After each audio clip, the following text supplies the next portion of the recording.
minhas amigas, meus amigos, brasileiros e brasileiros. Meu abraço. Ainda estamos no dia de sábado, dia que, na tradição judaica cristã, era de não fazer nada.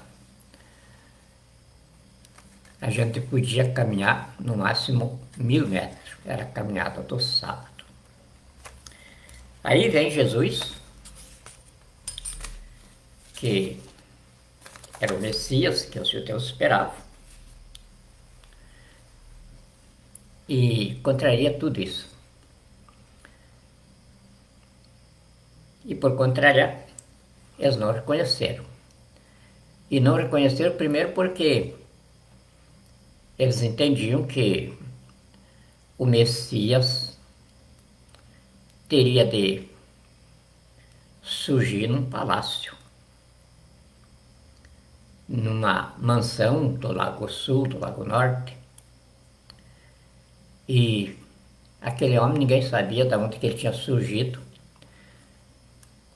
A notícia é de que tinha nascido uma estrebaria na entrada da cidade de Belém. Mas tinha a história também de que ele tinha vindo de Mênfis, do Egito, onde José, o pai dele, era engenheiro. E também tinha aquela confusão de que ele deveria ser natural da Galiléia mesmo, porque uma pessoa sem a roupa da moda e contrariando tudo que a sociedade tinha por certo, só podia ter saído ali de Nazaré, que Nazaré era assim como a favela. Não saía nada que a Globo pudesse se interessar, a não ser que o escândalo que a pessoa ocasionasse na sociedade lhe desse audiência. Então, não reconheceram. E aí o crucificaram como impostor. E ele provou com isso que os judeus tinham razão. Ele não era o Messias mesmo, porque o Messias que eles esperavam era Deus. E Deus não podia ser crucificado. Morreu lá na cruz, todo mundo viu. José de Arimateia foi autorizado por Pilatos para tirou ele da cruz, estava morto, e aí botou num túmulo de pedra lá. Ninguém tinha dúvida de que não era Deus. Aí falavam que os negócios lá ele ressuscitava morto, curava, mas também nunca fez isso na frente de plateias. Nunca fez isso para o povo ver. Ao contrário, contavam que quando ele restituiu os olhos para um cego, o cego começou a pular ao redor dele e querer contar para todo mundo. Ele repreendeu: de jeito nenhum, menino. Você não conta para ninguém. Não conta nem que você foi cego um dia. Quanto mais que você encontrou um homem que te curou. A mesma recomendação ele fez para a família de Lázaro, quando ele tirou Lázaro do túmulo. Dali 8 dias que ele tinha sido sepultado. Ele disse para Lázaro: meu amigo, eu vim te tirar daqui do túmulo porque eu te quero muito bem. Mas não vai contar isso para ninguém, não. E aí, os consoladores que havia naquele tempo, a família de Lázaro era muito benquista, Então vieram lá para consolar as irmãs dele e estavam lá também no túmulo, viram aquilo. Mas também eram pessoas sem expressão. Ninguém acreditava neles. Não, isso aí estão tudo mentindo, querendo colocar sobre a gente aqui um sujeito que ninguém sabe de onde surgiu, um monte de procedência aí, mas é provável mesmo que tenha nascido numa estrebaria ou ali na Galileia mesmo. E aí, Paulo depois foi que tomou isso por lição para a gente, ensinando. Não menospreze a pessoa e nem julgue ela pela aparência. Porque os judeus que assim procedem não reconheceram o Messias que tanto esperavam.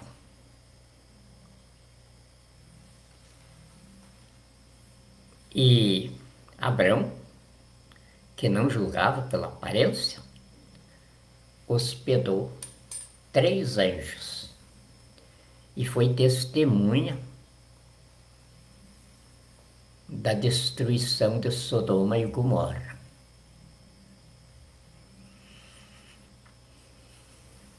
Mas a industrialização do mundo acabou com isso. A humanidade desapareceu na sua indústria. Virou aquilo que está previsto lá no Apocalipse. Está dito lá que a humanidade ia desaparecer, tragada pelos robôs que iam tomar conta da Terra. E foi o que aconteceu. Você aí, está com seu carrinho, está com a prestação em dia. 80% do pessoal que anda de carro aí não está com as prestações em dia. Já estão negociando prestação, pagando juro. E essa coiseira toda de povo escravo.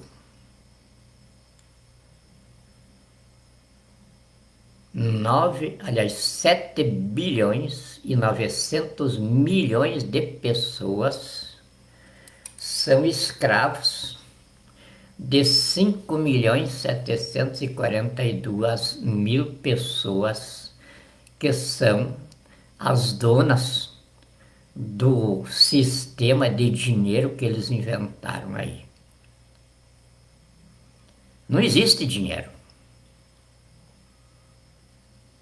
Pega o teu real aí e chega no Banco Central para converter ele na riqueza que ele representa.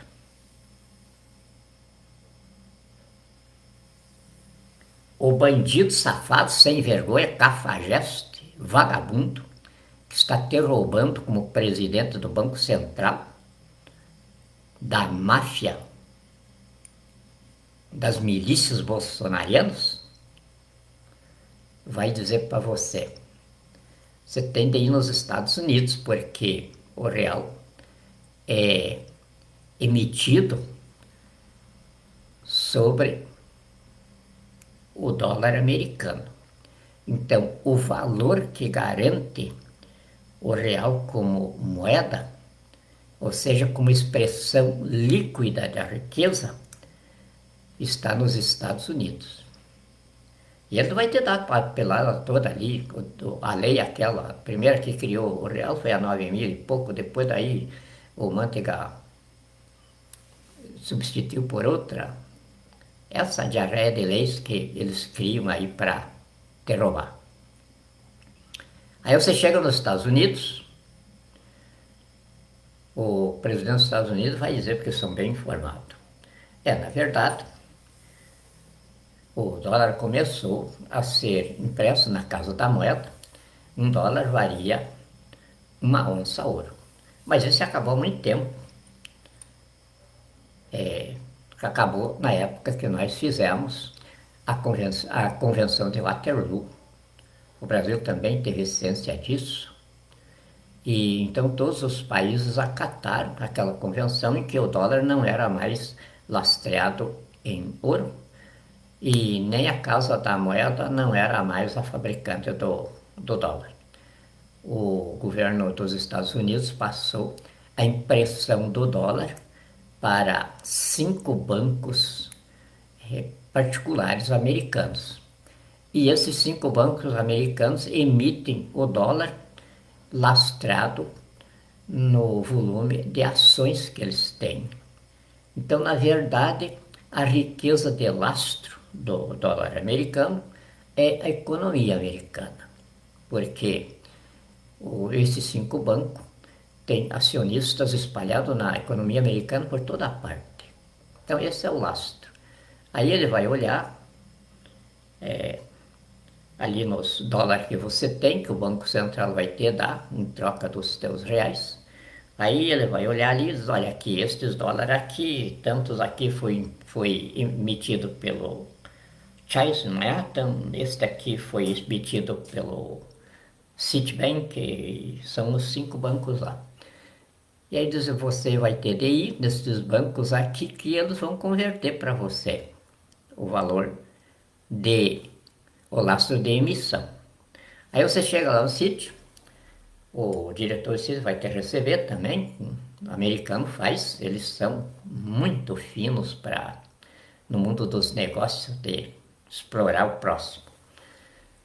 E aí vai te explicar tudo direitinho, não tem problema nenhum. O sítio vai te pagar. Só que acontece o seguinte, aqui é uma corporação de acionistas. São milhares, milhões de acionistas que o banco aqui tem. Aí nós não sabemos qual deles vai ser o responsável pela conversão do teu, já porque ele vai ter que entregar em ação do banco. E aí é a fortuna particular dele que garante as ações dele. Aí você vai se entender com ele lá, o banco vai te entregar as ações dele, você vai se entender lá com ele. Só que nós não sabemos isso aí.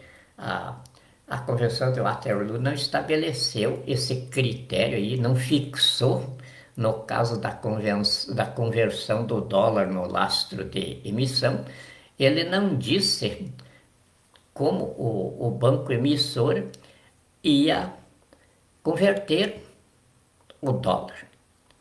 Então, o que você tem de fazer é pedir a liquidação judicial do sítio. Aí você liquida o Citibank e daí na liquidação, aí a própria justiça manda você cotar os teus dólares ali para você receber pagamento. É feito judicialmente. E daí a própria justiça vai ratear isso entre os milhões de acionistas do banco. Tá. Aí você vai ficar com o teu lastro de emissão do dólar para ser convertido por, não sei assim, 100 mil ou 1 milhão de acionistas. Mas os acionistas não são obrigados a ter patrimônio. É jogo de bolsa. Aí vai ter aquele acionista que vai dizer, eu não tenho patrimônio nenhum para fazer a tua conversão. Você vai ter que ficar com a minha ação mesmo aí. Vai ter de convertê-los lá na bolsa, vai ter de jogar na bolsa lá. Não tem como fazer. O outro vai te apresentar lá, olha, meu patrimônio aqui dá $1 bilhão. Você tem $1.000 para converter.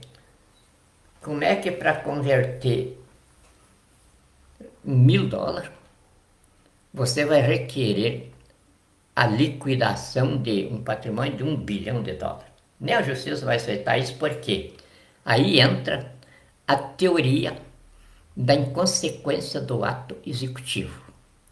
Isso aí, eu não sei por qual o jurista do mundo foi criado, diz que foi por Manzini. Aqui no Brasil ela foi ensinada e adotada no nosso sistema judiciário pelo Pontes de Miranda, no seu famoso Tratado de Direito Civil, que por sinal eu estudei tudo, tem a coleção inteirinha, 62 volumes. Hoje não tem nenhum jurista que escreva uma quantia dessa, nem eu.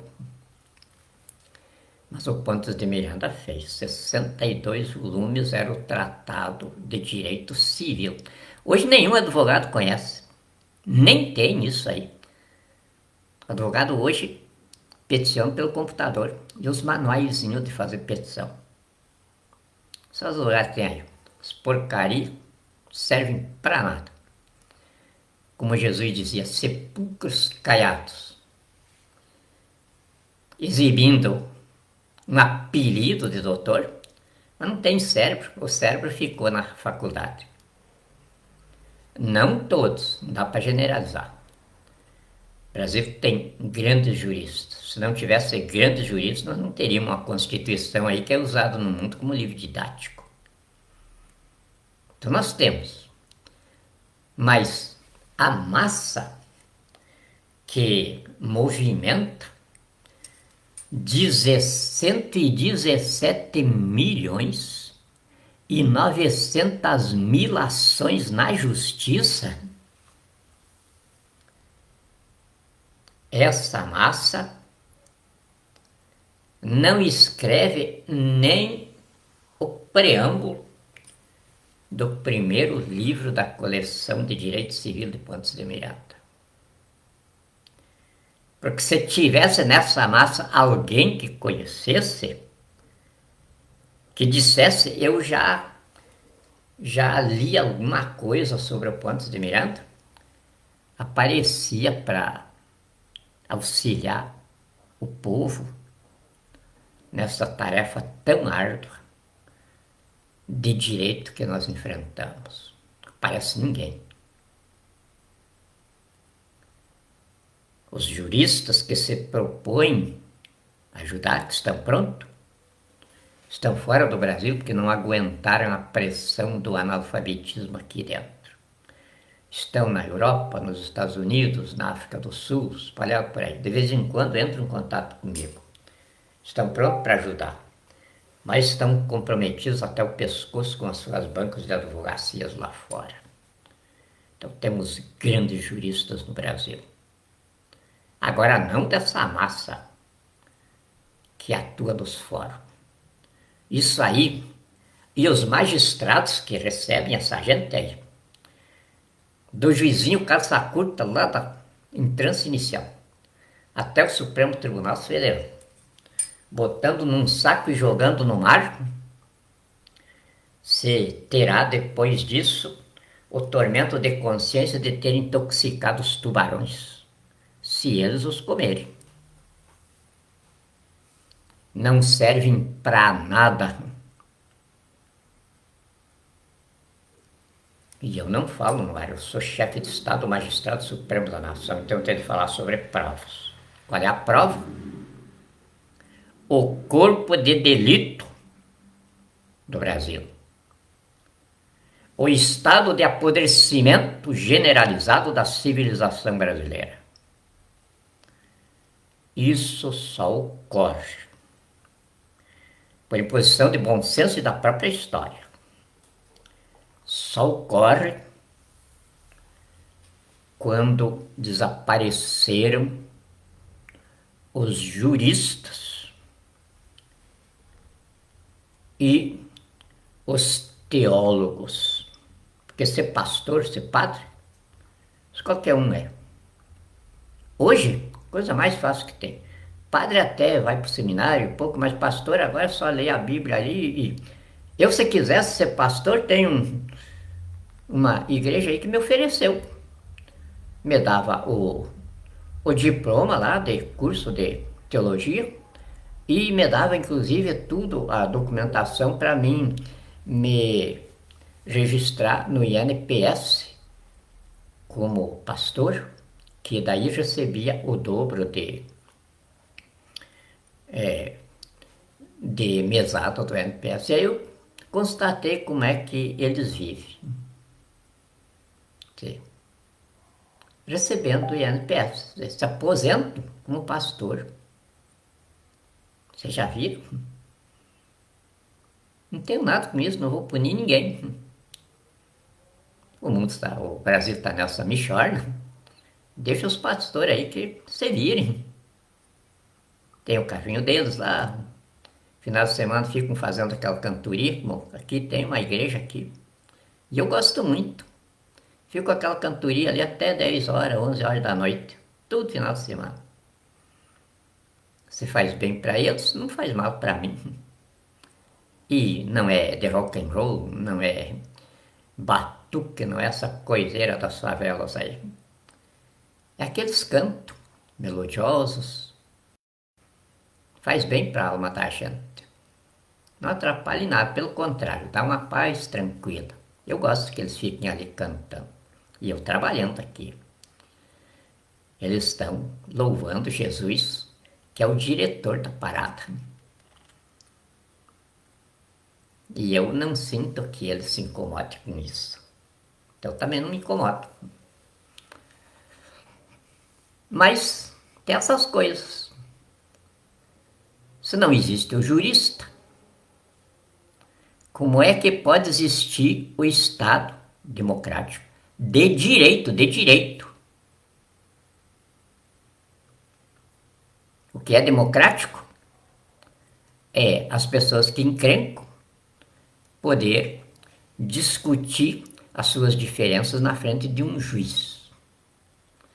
Quando duas pessoas precisam de um terceiro para acertar elas, as duas não têm razão. As duas não são dono do interesse que está em jogo. E aí é um jogo. E aí o juiz fica administrando as duas partes em discussão e daí, na parte que a gente chama o mérito, a análise da discussão toda, que tem de encerrar aquela bronca uma hora, ele tem de ter a sensibilidade para saber qual é o que mentiu melhor.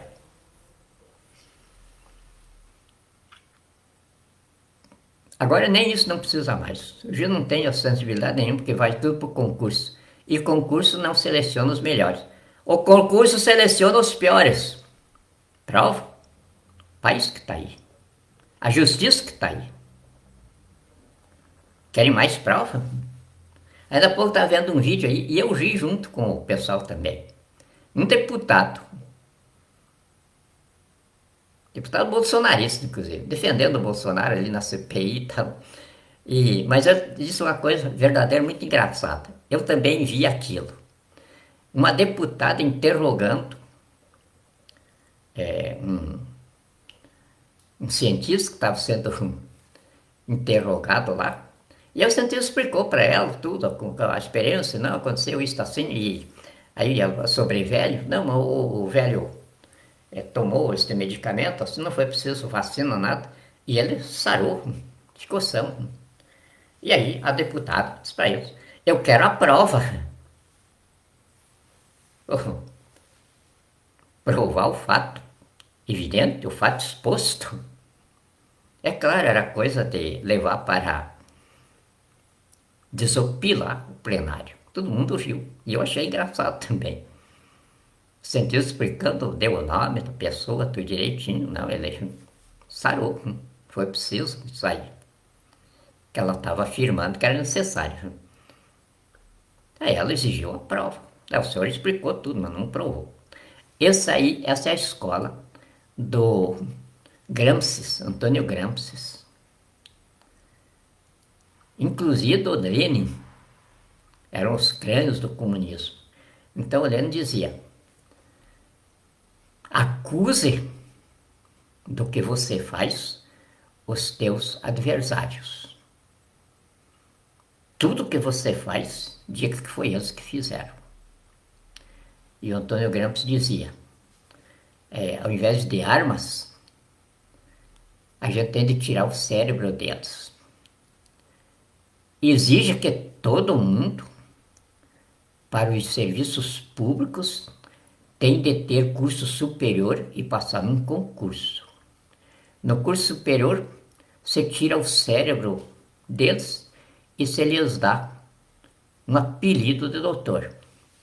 Aí, eles não têm capacidade de raciocínio, não têm bom senso, eles têm medo e saem com aquele complexo de que doutor não pode ser contraditado na sapiência deles. Então, o que vai acontecer? Ele vai emburrecer a massa inteira.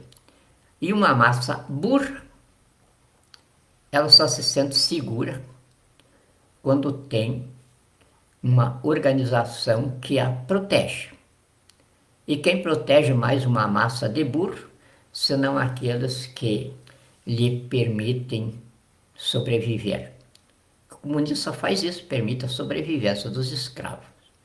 E no mais, eles não são livres, eles são libertos para a escravidão, que é natural. A escravidão está dentro da falta de cérebro deles. E então depois vem Mao Tse Tung, um gênio do mal.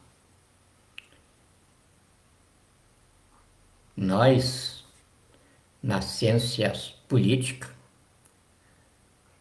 prestamos reverência ao Mao Tse Tung. Como temos de prestar reverência ao diabo? O diabo é o deus do mal. O diabo é o deus da morte. Se ele é um deus, ele é insuperável pelo ser humano. Então, como o diabo, como deus da morte, do mal, ele tem de ser respeitado. E isso as escrituras sagradas mostram. N exemplos. O próprio Jesus o respeitou. Tiveram uma discussão de 40 dias e 40 noites, diz lá a notícia evangélica. Então, nenhum dos dois dormiu e nem comeu 40 dias e 40 noites no deserto. Eles já estavam medindo força ali na resistência. O diabo tinha certeza da vitória quando propôs para Jesus o confronto e Jesus aceitou na hora. Pensou, coitadinho, entrou no corpo humano que eu tanto queria, mas não quero mais agora, porque vou engolir ele. Deixou de ser Deus. Ele foi para o deserto. O normal da humanidade é 3 dias, 4 dias, já começava a ficar fraco. De 20 a 30 dias, a pessoa morre. Aliás, 10 dias sem tomar água, já morre. E Jesus aceitou um desafio de 40 dias e 40 noites, só discutindo, cada um a sua posição, sem comer e sem beber. O diabo tinha ele como, ele está no papo. Esse Messias aí já se foi. E foram esgotando os argumentos, e Jesus, tranquilo, como ele. Aí o último, ele diz, bem, agora vou aquilo que todo ser humano tem. Não se despega do dinheiro e do poder. Essa é a cartada final que ele deixou. E aí, como era a última cartada, ele disse, subiu lá no monte, diz, olha, tá vendo tudo isso aí? Tô. Jesus, estou. Pois é, isso aí tudo é reinos do mundo, não é? É, sim, estou vendo. Pois é, você sabe que isso tudo é meu. Sei. O meu pai te entregou isso tudo aí, eu sei. Pois é. Agora, eu te dou tudo isso para você simplesmente se ajoelhar na minha frente e me adorar. Só isso que eu quero. Você fica de dono de tudo. Nem precisa me perguntar para onde é que eu vou. Eu me satisfaço com isso, até desapareço daí.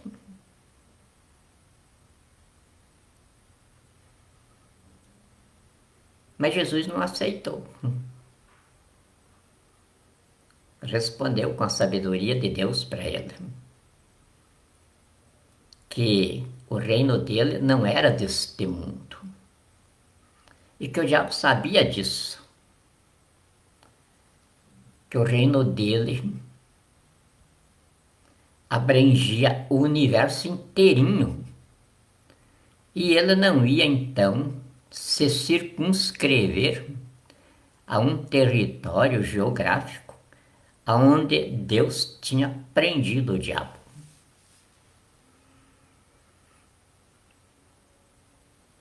Aí foi então que ele levou Jesus para o pináculo do templo. E aí, já bravo, flamejando ódio de diabo, diz: "Olha, rapaz, se você é Deus, mostre, tá tudo já, reuniu tudo, os anjos do mal com ele lá, está tudo aí. Mostre para todo esse povo aí que está comigo, os meus exércitos inteiros, veja que bilhões e bilhões são. Se atire daqui para baixo, porque está escrito: aos seus anjos ordenarás para que te cuide e não tropeces com o teu pé em pedra alguma." Aí Jesus, sem se incomodar, lhe respondeu: "Foi o encerramento do jogo. Arrede-se, Satanás."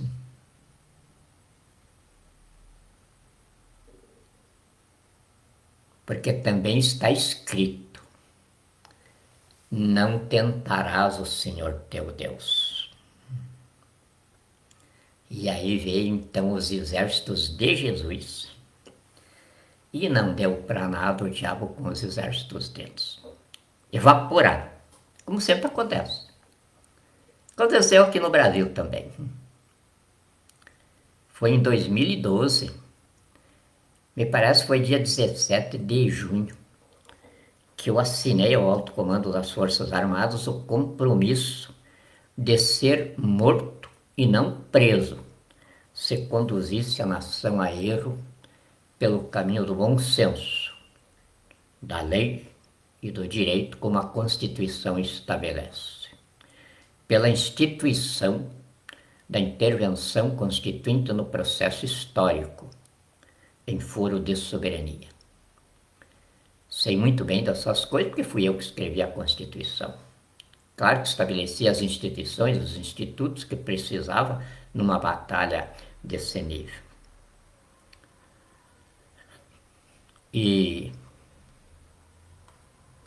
chegamos ao final sem ter disparado um tiro contra ninguém.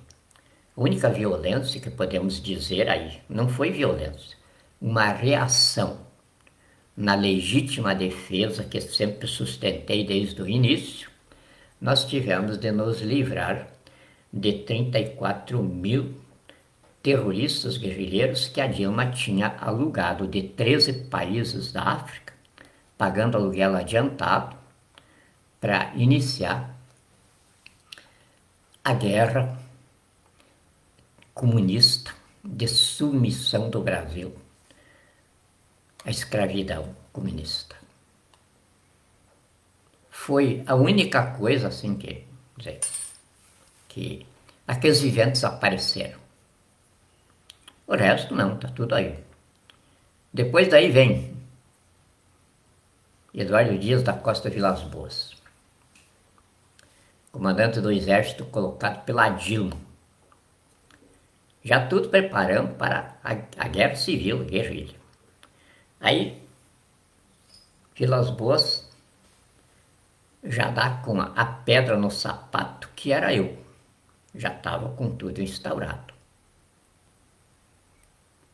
Aí Vilas Boas foi me levando para lá e para cá, até 2018, quando ele veio com o golpinho de comunista mesmo, sem dignidade humana nenhuma, sem valor à farda que vestia, porque comunista não dá valor a nada, nem a si próprio, senão não era comunista. E aí vem com o golpinho das eleições em 2018. E eu deixei que acontecesse. Eu, inclusive, estava desmontando as entranhas da Guerra Civil, que significava uma terceira guerra mundial. E isso aí nós colocava em projeção internacional. Muito difícil. E aí, enquanto ele fazia as atrapalhadas dele na superfície, nós trabalhávamos em tranquilidade nas raízes do que ele estava fazendo. Aí o que eu fiz? Eu simplesmente extingui os partidos políticos. Notifiquei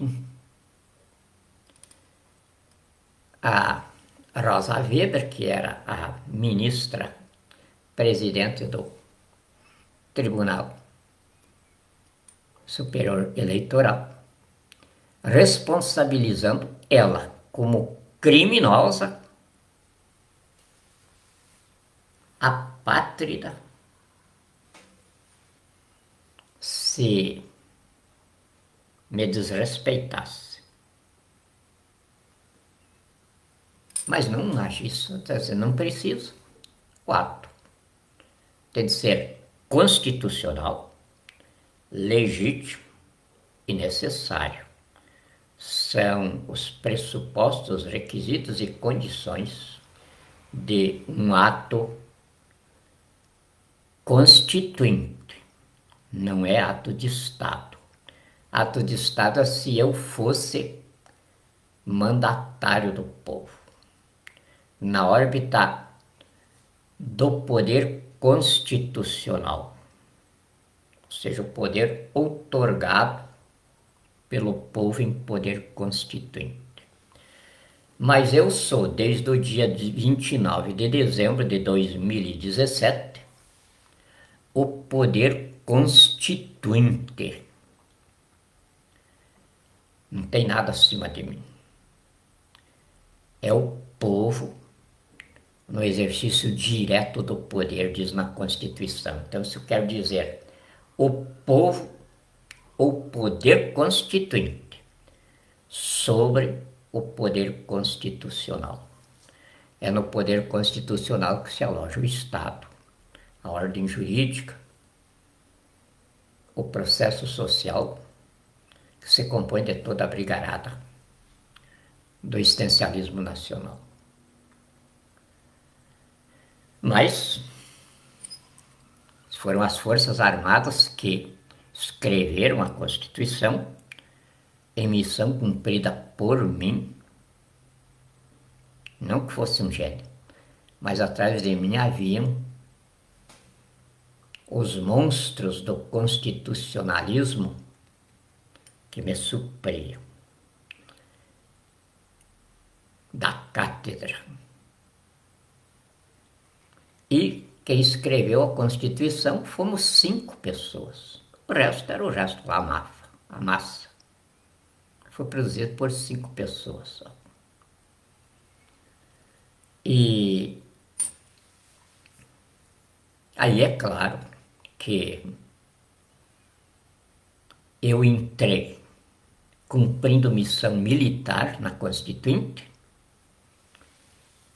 é porque eu tinha de colocar as Forças Armadas, cada capítulo que nós elaborávamos na Constituição. E nisso, o saudoso doutor Ulisses foi muito diligente. Quando nós terminávamos a revisão, a sistematização do texto, ele pedia para mim apresentar as Forças Armadas. Isso era feito. Então, a Constituição que está aí é uma produção militar. Não é obra de políticos. Se fosse deixar a Constituição para os políticos fazerem, os militares teriam voltado ao governo.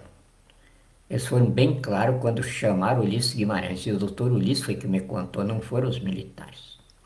O doutor Ulisses, quando foi a Curitiba, me colocar o par da situação e pedir para mim que não me recusasse, porque estava nas minhas mãos a Constituinte, ele me contou que quando os militares chamaram ele, foram bem claros. Ou vocês aceitam a participação das Forças Armadas na feitura da Constituição, feitura quer dizer escrever ela e depois colocar o texto na lógica de uma lei ditada por Deus.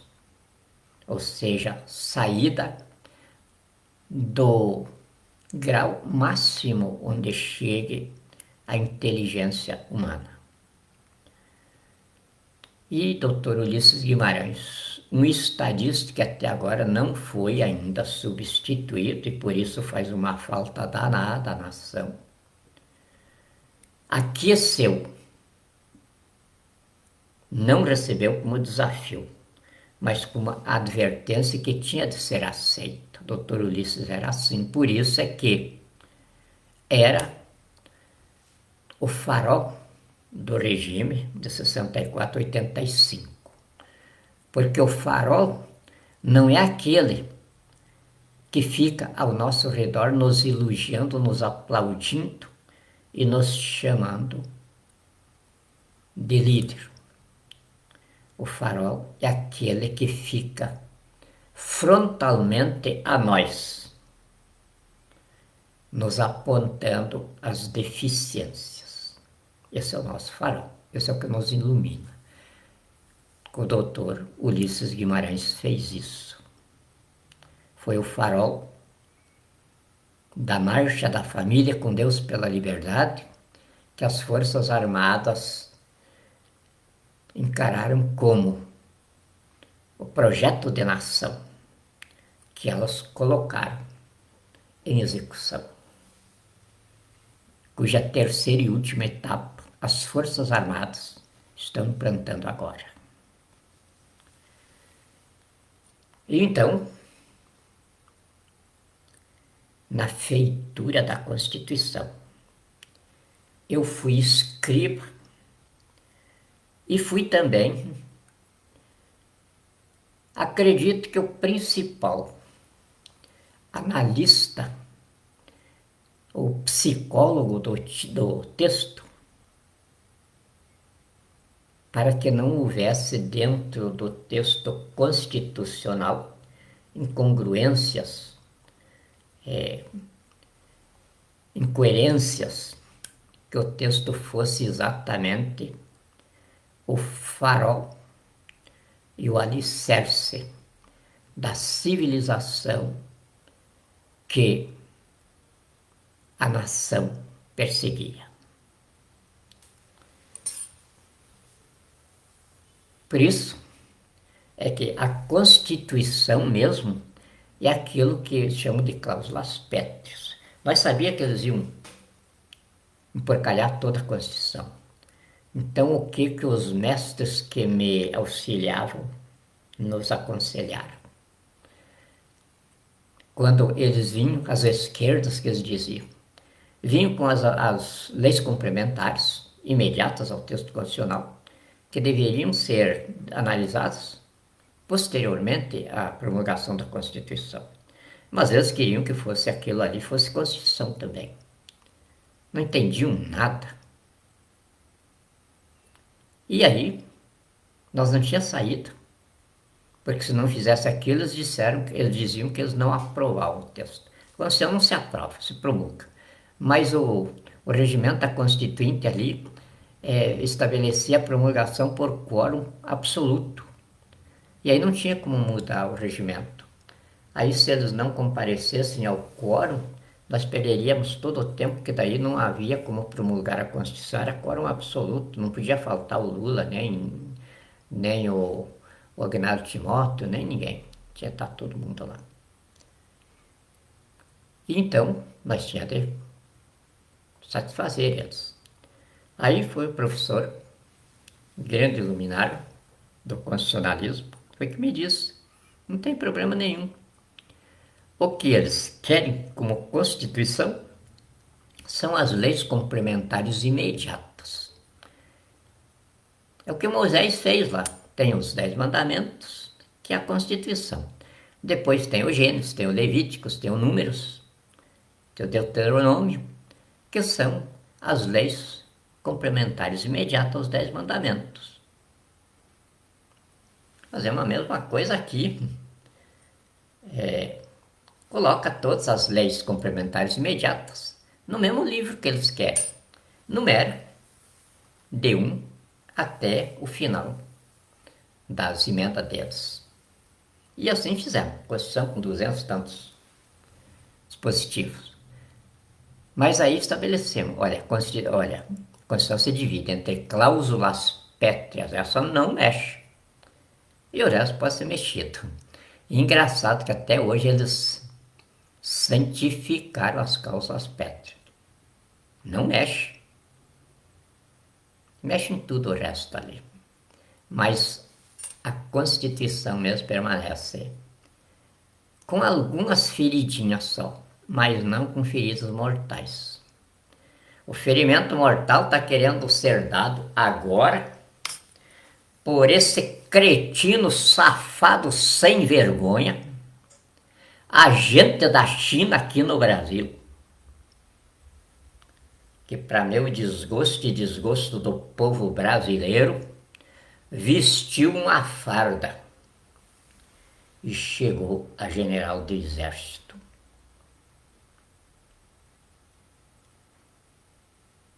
Antônio Hamilton Martins Mourão,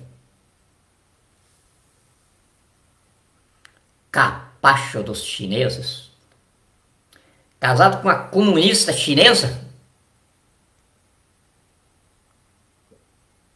que é alienada até a alma pelo comunismo chinês. Esse é o agente que quer colocar o povo brasileiro de escravo do povo chinês.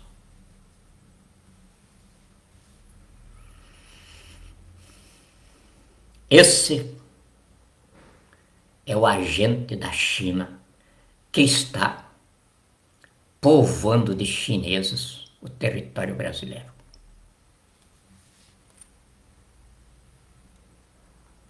O golpe dele era se ver livre do Bolsonaro e ele assumir a presidência da República. Mas Bolsonaro deu um pontapé nos câncer dele, que agora está se aguentando bem. A barriga está crescendo, vocês podem notar aí. A cara dele está tudo manchada já. Isso aí é o câncer dele, incurável. Mas ele está se aguentando. Então são essas coisinhas que tem de dizer para vocês entenderem por que um processo desta envergadura é tão demorado. Porque às vezes o inimigo não é o inimigo que ele parece. O inimigo às vezes está atrás dele. O inimigo está enrustido nas ações que ele precisa desenvolver. Essa é a posição desse canalha, que é uma pátria da pior espécie.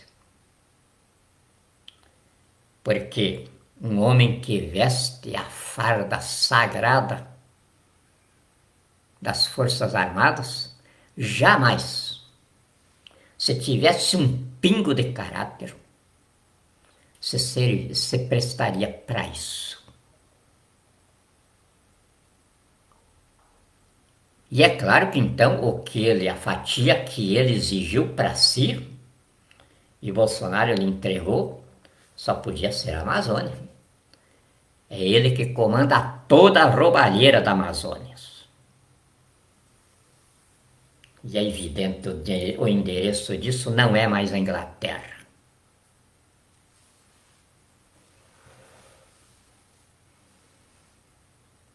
Mas o povo gosta disso. Ele não anda com uma frota, um exército de seguranças ao redor dele. Ele se dá o luxo até de almoçar em restaurantes particulares aí.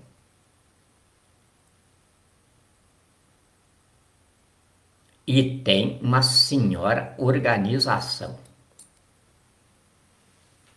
Não é miliciana como o Bolsonaro, mas é perigosíssima. Já imaginou o caráter de um homem que você coloca na sombra de outro para acabar com ele e assumir a posição do sujeito? Esse cara vale alguma coisa? Não vale o espaço que ocupa na vida.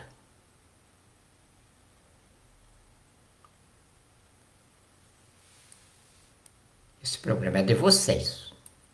Mas sendo o problema de vocês, vocês são eu no poder, então acaba sendo um problema meu. Mas não um problema meu de bandido, porque eu nunca fui bandido. Mas um problema meu de magistrado supremo da nação. E é claro que então eu tenho de colocar a conclusão sobre esse meu problema pela análise de mérito, porque a Constituição que eu escrevi está bem clara lá. Ninguém pode ser condenado sem processo judicial em que o acusado tenha livre direito de defesa. Eu já acusei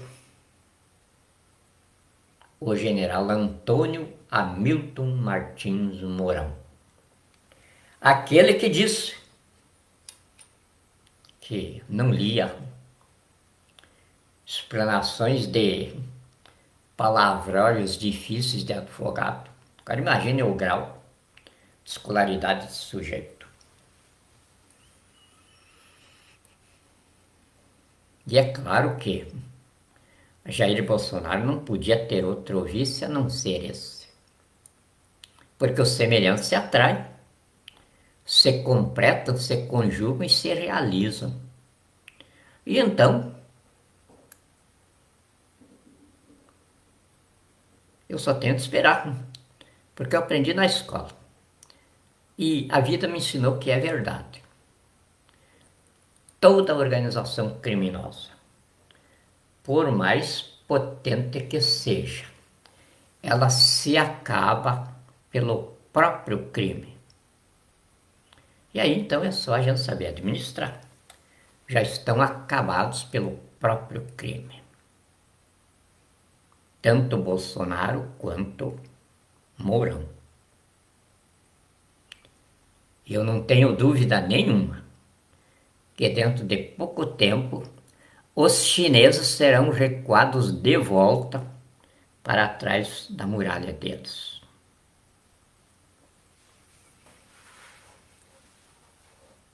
Eu tenho dado algumas dicas. As denúncias ainda não foram apresentadas. Cada coisa tem seu tempo. Agora, como magistrado supremo da minha nação, eu já publico a sentença, porque o ato eu já elaborei, ou seja, o Supremo Tribunal Federal já o promulgou.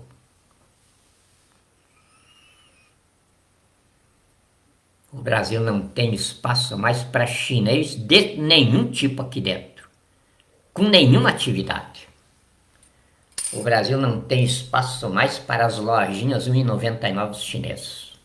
O Brasil não tem espaço mais para o pé de um chinês aqui dentro.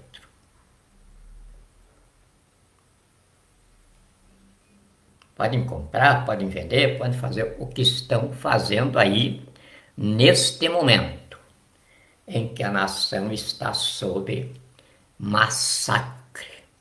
O país está sob roubo e a pátria sob extermínio pela pátria grande que Xi Jinping e Jair Messias Bolsonaro fizeram.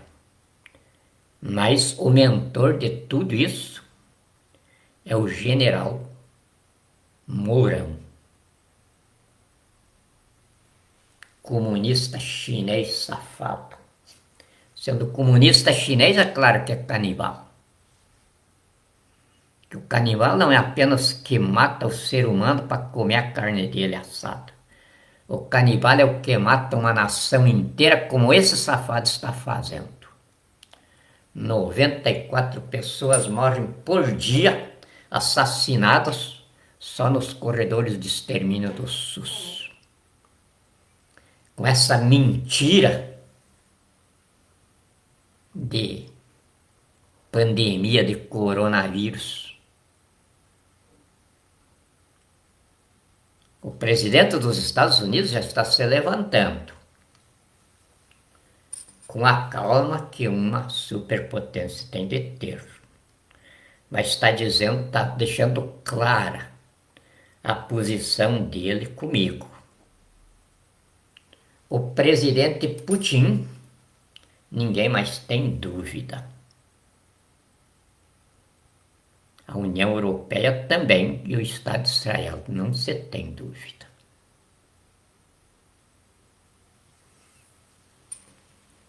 Então, o que compete a mim é ser o mais insignificante possível.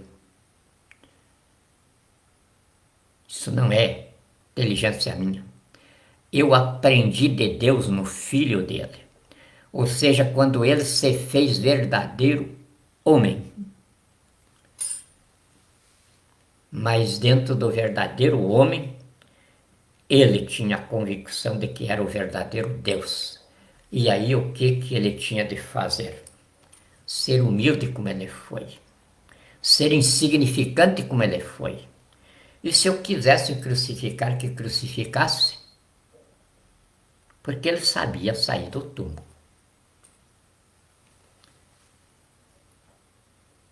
Então, o que um chefe de Estado teria para aprender diferente se essa lição ao chefe de Estado, ao magistrado supremo foi dado pelo próprio Deus? Ou Deus teria me ocultado lição diferente?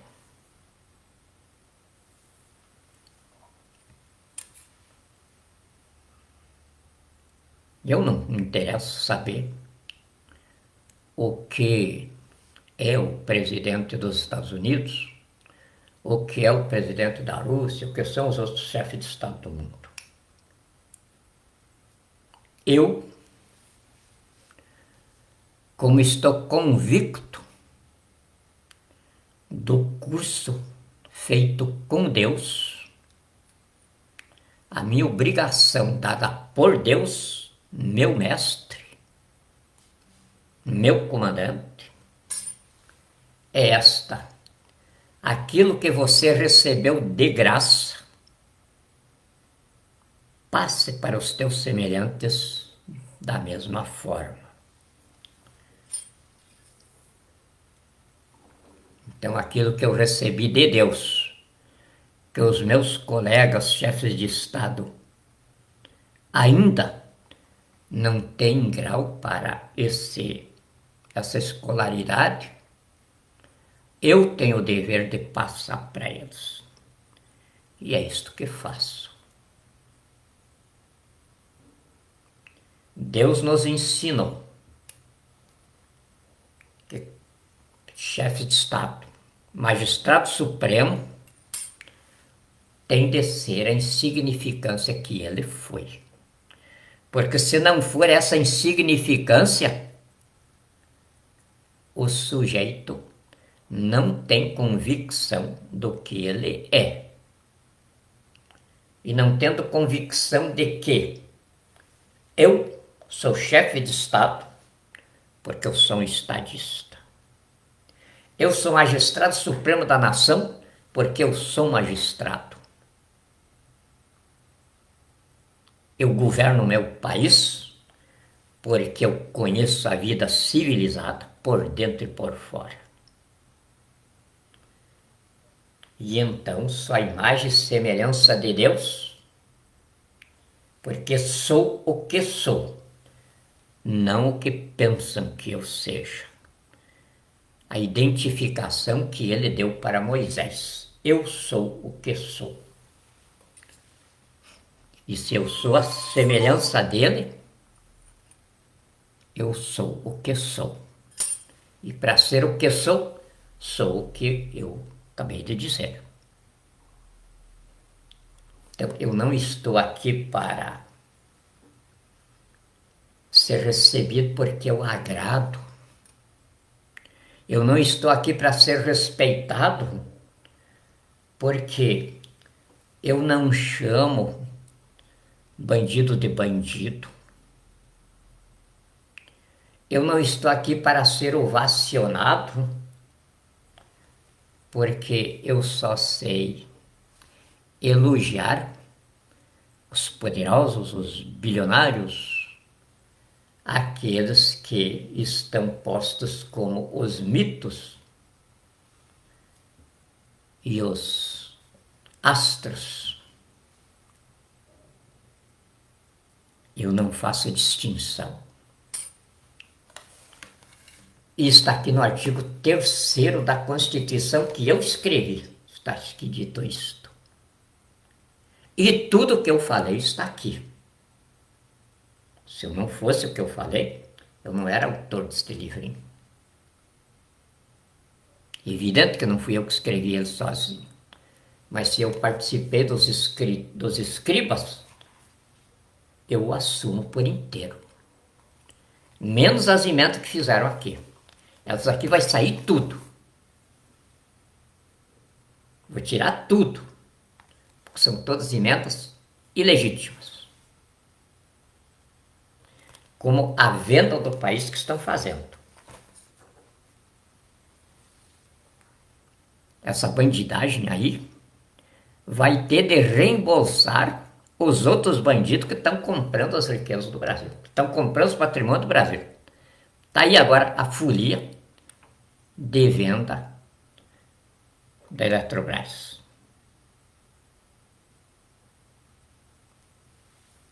Já não chega todo o patrimônio que venderam.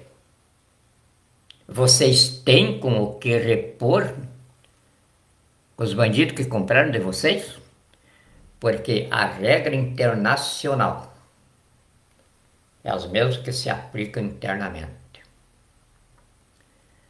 Quem se associa a bandido ou a quadrilhas de bandidos se torna culpado dos crimes por eles praticados. E quem compra roubo é receptador. E o que estão comprando, desde as primeiras privatizações de FHC até agora, compraram roubo.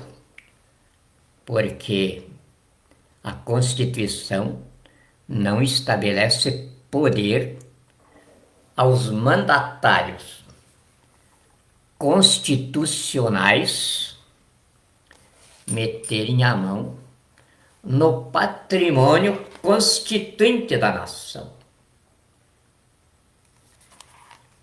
Um povo se compõe de 3 elementos materiais genéticos: nação, território, soberania. Estas 3 coisas compõem o poder constituinte, que é povo. O Congresso Nacional é investido de poder constitucional. As emendas que o Congresso Nacional colocou aqui na Constituição não são emendas constituintes, são emendas constitucionais. O povo as aceita se quiser, mas o povo não quer elas. Não quer elas porque foi através deste expediente aí que eles transformaram o Brasil numa massa falida do seu tamanho econômico de 1940. Eu vou trazer para vocês agora em números, vocês ficarem assustados. O que é a volta de um Brasil que chegou a ser a 7ª maior economia do mundo no período de 64 a 85. E hoje não tem mais volume para ser classificada entre as economias mundiais.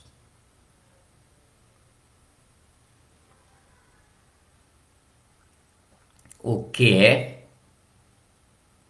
um povo que de 1940 e a miséria que se transformou esse povo agora, com a massa de 210 milhões de pessoas.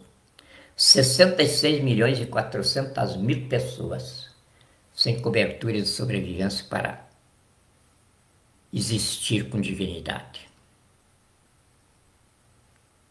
Praticamente a força de trabalho inteira, porque são 105 milhões de pessoas. 117 milhões e 900 mil demandas na justiça. Isso significa que a democracia brasileira é uma ditadura oligárquica. Não tem foro de socorro para a nação. E não tem foro de socorro para a nação porque não tem advogados para defender a nação.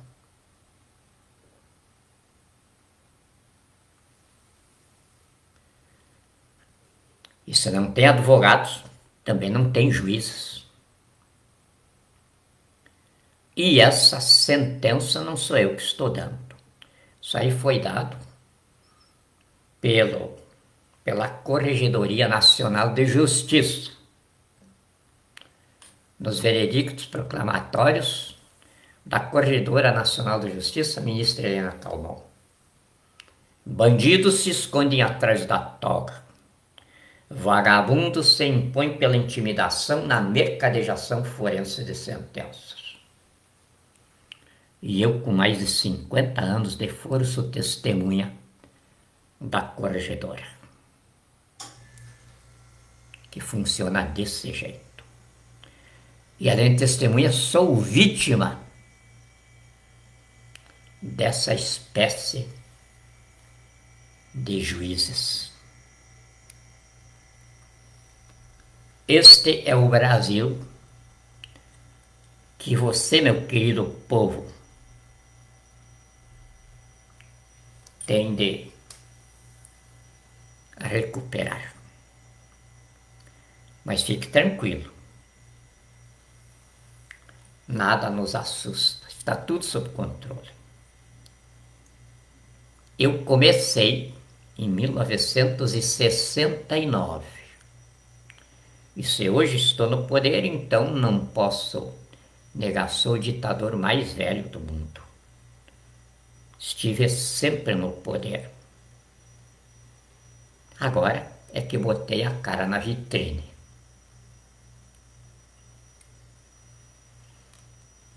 O momento é difícil. O momento é grave. Mas é Deus que está no comando. As Forças Armadas estão atrás. E o povo está na retaguarda. Do jeito que ele ensinou a guerra para Moisés. E o compromisso que eu assinei às Forças Armadas eu renovo nesta outra fase agora, que é a fase do governo, não é mais do procedimento interventorial. Agora é do governo constituinte do Brasil. Não fiz outro compromisso desses, mas eu o ratifico. Continua do mesmo jeito.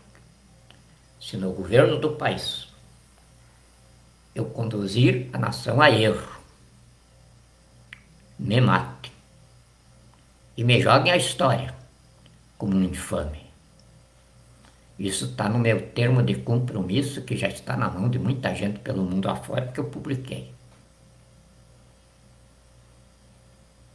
Não porque eu seja o melhor, porque eu sou o vosso peão. A insignificância que vocês acreditaram nela. E insignificância porque aprendi essa lição de Deus. Deus ensinou para mim que Ele é o que Ele é, porque Ele é Deus. Então, eu sou o vosso peão, o vosso servidor. Esta insignificância, porque eu sou eu. Deus os abençoe e vos guarde. Muito obrigado. E tenho certeza, este vosso peão conhece o trecho, sabe manusear a foice, o machado e a enxada, e sabe tocar uma junta de bois no cambão do arado.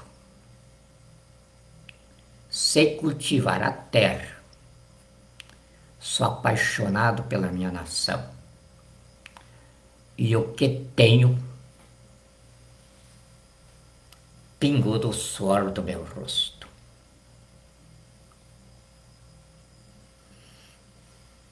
Meu abraço.